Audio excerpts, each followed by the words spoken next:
இந்த வாசல் வழி காதல் நடந்து வரும் என்று காத்து கிடந்தேன். அது வானில் பறந்து வந்து கூரை திறந்து வரும் என்று என்று தெளிந்தேன்.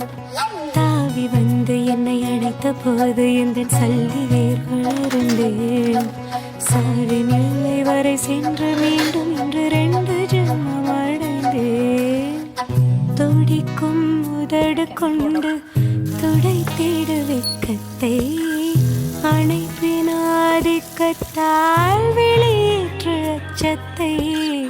துடிக்கும் உதடு கொண்டு துடைத்திட வெட்கத்தை அணைப்பினாதிக்கத்தால் வெளியேற்று அச்சத்தை.